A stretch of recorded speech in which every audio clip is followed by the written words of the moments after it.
अस्सलामुअलैकुम and welcome to ease learning. आज हम ऑक्सफोर्ड प्रोग्रेसिव इंग्लिश बुक 6 की यूनिट्स करेंगे 1 2 3 4 5, जिसमें हमें दिया गया है लेट्स रिवाइज। और इसमें आज हम टॉपिक पढ़ेंगे अनसीन एनिमीज़ यानी ना नजर आने वाले दुश्मनों के बारे में। Read the following extract from Vaidi. यहाँ जो एक्सट्रैक्ट आपको दिया गया है, जो टेक्स्ट आपको दिया गया है वो वैदी का है। और वैद मैदान ने अपने बारे में ऑटोबायोग्राफी लिखी थी, यानी अपने बारे में जो लोग किताबें लिखते हैं उसको ऑटोबायोग्राफी कहते हैं। You have already read about young's वैदीज first visit to the sea. आप पहले पढ़ चुके हो वैदी के पहले विजिट के बारे में, जब वो समंदर पे गया था अपने बोर्डिंग स्कूल वालों की तरफ से। और वो बोर्डिंग स्कूल जो है वो ब्लाइंड चिल्ड्रन का था। ये सब कुछ आपने किस में पढ़ा है? यूनिट 3 में पढ़ा है। वो टॉपिक कौन सा था? Red letter day. Paragraph number 1 में बात हो रही है आई नेवर वॉकड एनीवेयर। मैं कभी जो है चल के नहीं जाता था, मैं हमेशा इधर उधर भागता रहता था और मुझे इस बात की परवाह नहीं थी कि मेरे रास्ते में कौन सी चीज़ आ रही है। समटाइम्स मैं भूल जाता था कि वहाँ पे बार या पोस्ट भी थी और मेरा वहाँ पर क्रैश हो जाता है, यानी मैं टकरा जाता था। अदर टाइम्स अ बेड और a chair would have been move. या अक्सर ऐसा भी होता था कि चेयर और बेड जो है अपनी जगह से हटे हुए होते थे, या फिर जो दरवाज़ा है वो आधा ओपन रह जाता था, यानी खुला रह जाता था। आमतौर पे उससे जो है वो जिन्हें थोड़ा बहुत नज़र आता था वो खुला रख देते थे, और जब मैं उसमें से गुजरता था तो वो दरवाज़ा भी मुझसे टकरा जाता था। There was hardly a day. मुश्किल से कोई ऐसा दिन गुजरा होगा when I didn't get a cut or a bump, कि मुझे कट या बम्प ना लगा हुआ हो। ज़्यादातर मेरे सर पर लग जाता था, या आईब्रोज़ पे, या फिर शिन्स पे। शिन्स जो है वो नी और जो आपके नी और जो एंकल है उसके दरमियान का जो लेग पोर्शन होता है, लेग का जो हिस्सा होता है, उसको शिन कहा जाता है।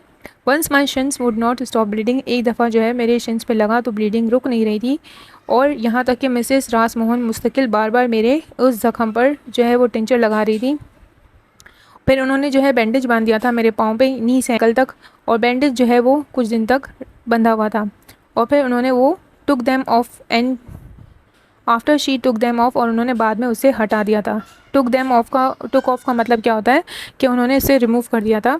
I was careful for a while. मैं कुछ देर के लिए तो एहतियात बढ़ाता था। एज इन अ मेरी बिट ऑफ फ्रिक्शन। मुझे हल्का सा भी खिंचाव महसूस होता तो वहाँ से दोबारा ब्लीडिंग होना स्टार्ट हो जाते।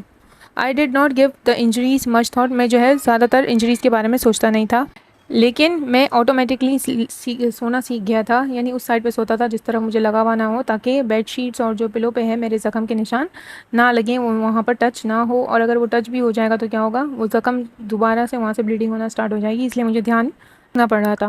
पैराग्राफ नंबर 2 में बात हो रही है all of us was totally blind boys. हम में से सारे जो है वो ऐसे लड़के थे जिन्हें नज़र नहीं आता था, और हमें लगता ही रहता था, हम जहाँ से भी गुजरते थे कहीं ना कहीं किसी ना किसी चीज़ से हम टकराते रहते थे। We would feel each other bumps and injuries. हमें जो है एक दूसरे के ज़ख्म जो लग जाता था हमें तो महसूस होते थे, और हम उसका मजाक उड़ाते थे। जब भी हमें लग जाता हम कहते थे कि मुझे महसूस करने दो, ये तुम्हारा हुड है या तुम्हारे मड गार्ड है। हुड जो है वो हेलमेट टाइप चीज़ होती है, यानी आपके हेड को जो चीज़ प्रोटेक्शन होती है जिससे उसे हुड कहा जाता है। और मड गार्ड जो है वो व्हील के ऊपर का जो एरिया होता है जो व्हील को कवर करता है, व्हील की प्रोटेक्शन के लिए होता है टायर की, तो उसको मड गार्ड कहते हैं। और इट्स अ व्हील अगेन, और हम कहते थे कि ये दोबारा व्हील है। अच्छा, ये लोग जो है वो हुड जो है वो फॉरहेड के लिए यूज़ करते थे, मड गार्ड जो है आईब्रोज़ के लिए कहते थे, और व्हील यानी लेग्स। व्हील को लेग से इसलिए कंपेयर किया क्योंकि व्हील भी मूव होता रहता है, जिस तरह लेग्स मूव हम पाँव के ज़रिए ही चलते हैं ना, तो इसलिए उन्होंने लेग्स को जो है वो व्हील का नाम दिया था। Hood was our slang for a forehead. Slang कहते हैं बोलचाल को। हुड हम इस्तेमाल करते थे वर्ड हमारे फॉरहेड के लिए, मड गार्ड इस्तेमाल करते थे, मड गार्ड हम वर्ड यूज़ करते थे अपने आईब्रोज़ के लिए, और व्हील हम यूज़ करते थे अपने पाँव यानी शिन के लिए। We had special names for bumps. हमें जब ज़ख्म हो जाता था या जब हमें लग जाता था तो हमने हर स्पॉट के अलग अलग नाम रखे हुए थे। जैसे कि हमारे सर पर जब निशान हो जाता था गोल गोल, तो हम कहते थे कि हॉर्न बज रहा है, यानी लाइक बेल टाइप होता है जिसे हम प्रेस करते हैं तो उस तरह का बाहर गोल गोल टाइप बन जाता है।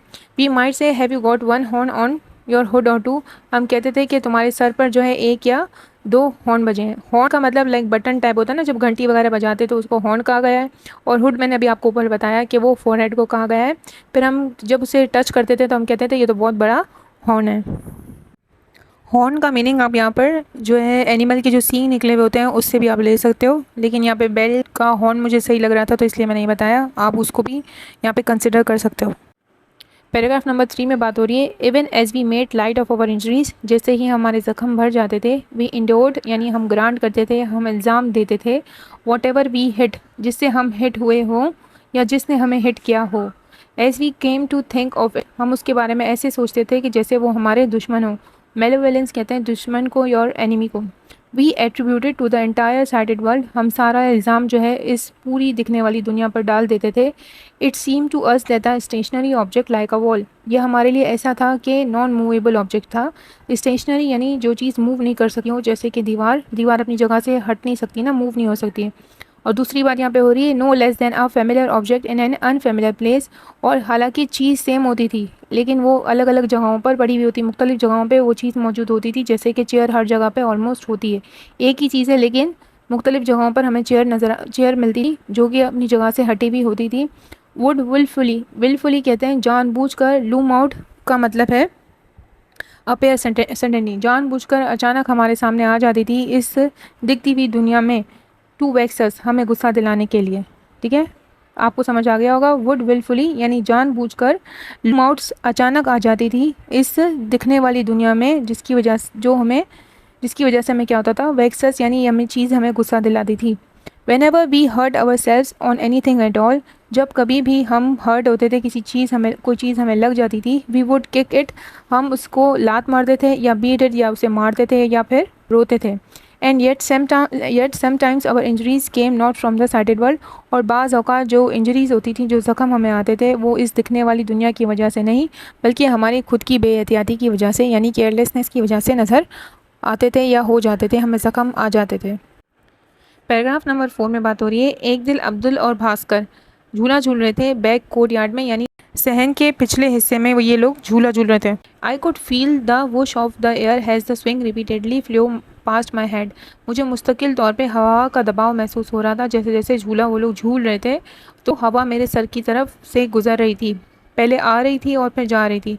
The swing board was held on the rope, swing board जो है वो बंधा हुआ था रस्सी से, और only by a notch in each and, और उसके दोनों तरफ यानी एक तरफ और दूसरी तरफ जो है वो गिठान लगी हुई थी जिसपे वो बोर्ड टिका हुआ था। When the swingers went too high, जब उसमें बैठने वाले तेजी से झूला झूलते थे, the board would sometimes come unhook, तो जो बोर्ड की रस्सी है वो खुल जाती थी, रस्सी उसकी जो गिठान थी वो अनहुक हो जाती थी और वो लोग गिर जाते थे।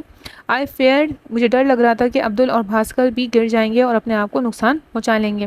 Beside it was long past time for me to have my turn on the swing, हालांकि काफ़ी टाइम गुजर चुका था और मेरी बारी नहीं आई थी, तो मैंने कहा रुक जाओ, मैं चिल्लाया मेरी बारी है। रुकने के बजाय उन दोनों ने और तेज़ी से झूला झूलना शुरू कर दिया और ऐसा लग रहा था जैसे वो अपने आप को बर्ड समझ रहे हैं और हम उन्हें पकड़ने की कोशिश कर रहे हैं।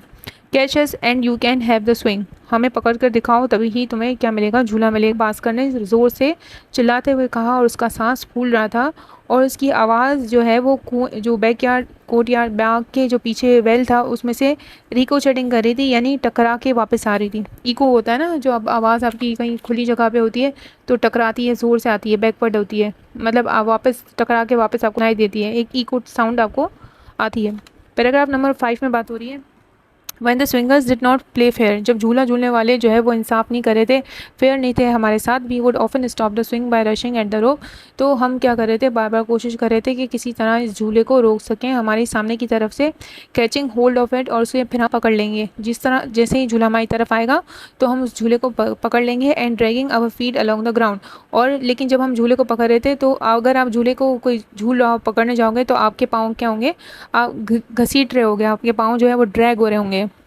ठीक है, अच्छा। I listen carefully to the whooshes of air, फिर मैंने जो है दोबारा जो है ध्यान दिया, वुशेस ऑफ एयर यानी हवा के दबाव को महसूस किया और मुझे यकीन हो गया कि स्विंग मेरी तरफ ही आ रहा है, तो मैं भागते हुए गया और मैंने अपने हाथ लंबे किए और उसे पकड़ने की कोशिश की झूले की। But I had forgot momentarily, लेकिन मैं ये बात भूल गया था कि भास्कर को एक साइड जो है यानी एक आंख से बहुत अच्छे से नज़र आता है, and could see me coming, और वो मुझे आते हुए देख लेगा। I heard the board squeak against the rope, मुझे आवाज़ आई बोर्ड की टूटने की, रस्सी से खुलने की।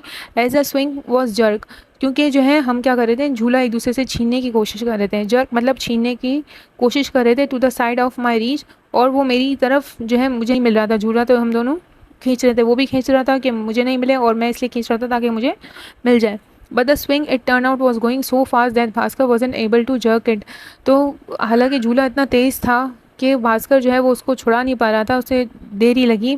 And the corner of the board struck me like a hammer, जब वो मुझसे छुड़ाने की कोशिश कर रहा था तो उसका बोर्ड, जो झूले का बोर्ड है, वो मेरे सर पे इस तरीके से लग गया और मेरे सर पे निशान हो गया। आई स्टैगर एंड फेंटेड। मैं स्टैगर कहते हैं लाइट वॉक, हल्के हल्के जब आपको चक्कर आ रहे होते हैं ना, तो आप पहले हल्के हल्के चलते हो और फिर फेंटेड यानी वो फिर बेहोश हो गया। वो आपको अच्छे से समझ आया होगा। अगर आपको वीडियो अच्छी लगती है तो काइंडली लाइक करिए, शेयर करें और सब्सक्राइब करना मत भूलिएगा। ओके, अल्लाह हाफ़िज़।